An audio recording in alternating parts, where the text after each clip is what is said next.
Dr. B.R. Ambedkar.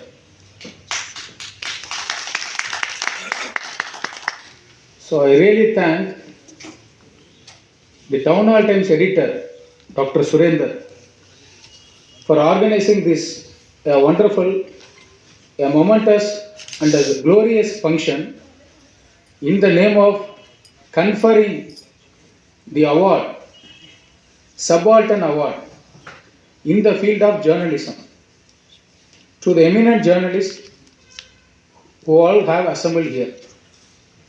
Of course, we don't have much crowd now, but I would say that quality matters rather than quantity. And the chief guest of this function, a reputed journalist in BBC, ESPN, and many other prominent news channels, to the respected sir, Shahidi, sir. And the Delhi Law Times lawyer assembled here, and my good friend Raju Saktivel IRS, an eminent, dynamic, and a very straightforward officer to change the bureaucratic setup and outlook across the country by his pragmatic and progressive way of thinking and approach.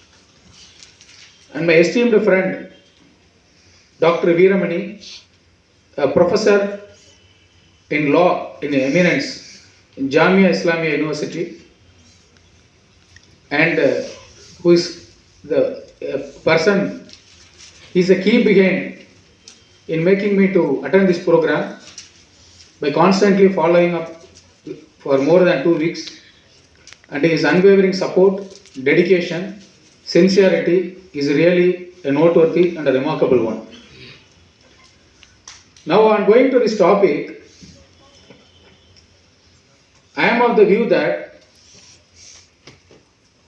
why we should confer award upon the journalist, that to subaltern journalism award in the name of Dr. Ambedkar.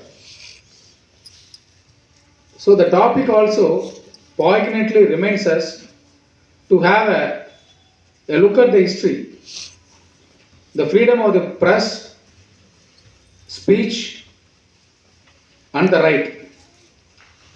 These rights are conferred, bestowed, given to us not simply.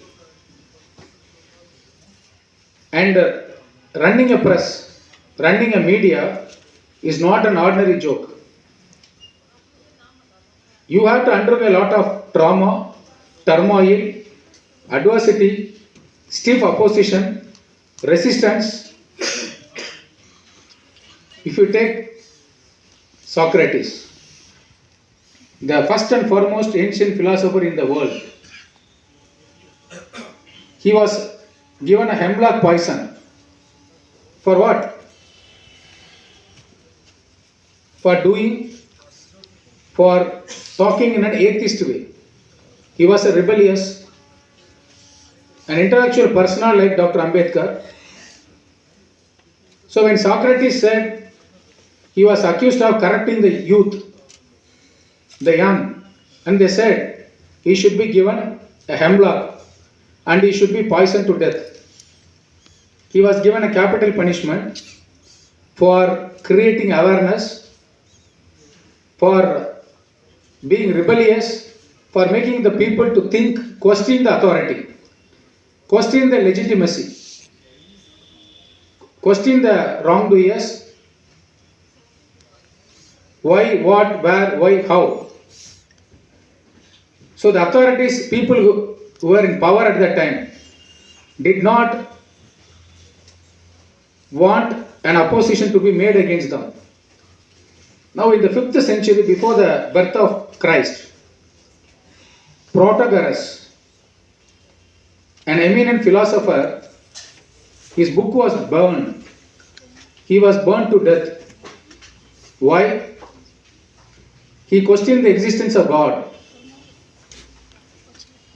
That's the reason he was poisoned to death. Then subsequently, if you go by the history, why is it so important? Because how the rights of the press and how Ambedkar plays a very crucial role in liberating the rights of the people through the medium of press. Now we call it as a fourth estate, most important pillar to protect the rights of the people. Now in the 16th century, more than that, if you take the most eminent philosophers in the world, starting from Galileo to Copernicus, they said that they made a scientific inquiry. They did not rely upon the dogma, religious dogma or superstition as propounded by Swami Vivekananda. If you take Swami Vivekananda, he says, if you read Ambedkar and Mahatma Gandhi, you can read the whole history of India. To read the whole history of India, you are supposed to read only two personalities here. One is Dr. Ambedkar and another is, I think everybody is silent here, Mahatma Gandhi. Now, Rajendra Prasad, this hall exists in the name of the former president Rajendra Prasad, who was the first president of India, who was a lawyer, whose birth anniversary is celebrated as a Lawyer's Day. Now, when I said that, the eminent philosophers like Copernicus and Galileo, more than that, Hugo Grotius. Who was Hugo Grotius? As a lawyer, he was considered to be the father of international law. He was a founder of international law. Today, the League of Nations, United Nations, the rule of law all over the world exists only because of the father of international law, Hugo Grotius. His book was banned, questioned by the authorities because he spoke on the concept of universal brotherhood and against the discrimination, oppression, injustice like war crimes, so many other factors. Not only that, if you take Gibbon, Francis Bacon, or John Stuart Mill, or even Adam Smith, or John Locke, the ancient philosophers, the foundational political science experts, and the forefront fathers of journalism, all these people, writings were banned. Now you need to get a clearance from whom? Initially, the church, the canonical power came into the picture.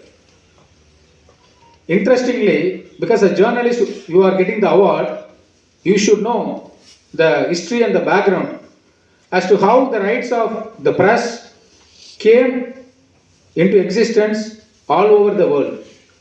In the 14th century, 15th century, close by, there was a famous lawyer, Pyrrhon. What he did, he was an Oxford educated lawyer. He wrote against the authorities, against the church. For making such a rebellious writing, he was disrobed.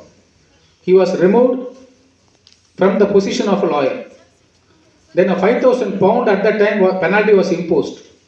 He paid the penalty. Not only that, his Oxford education was cancelled. He was degraded.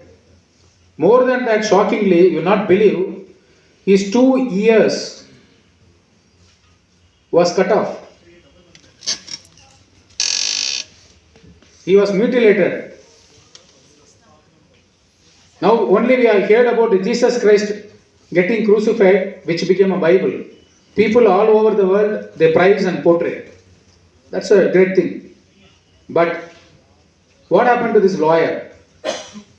His ears were cut off. He did not stop with that. He wrote again. Not only he, along with him, 3 other people were given the same punishment. When he wrote for the second time, the stem of the ears which started to grow, that was also cut off for the second time. And he was given a life imprisonment this time. This led to sympathy and indignation across all over in United Kingdom. Then subsequently, the laws, now we call it as a libel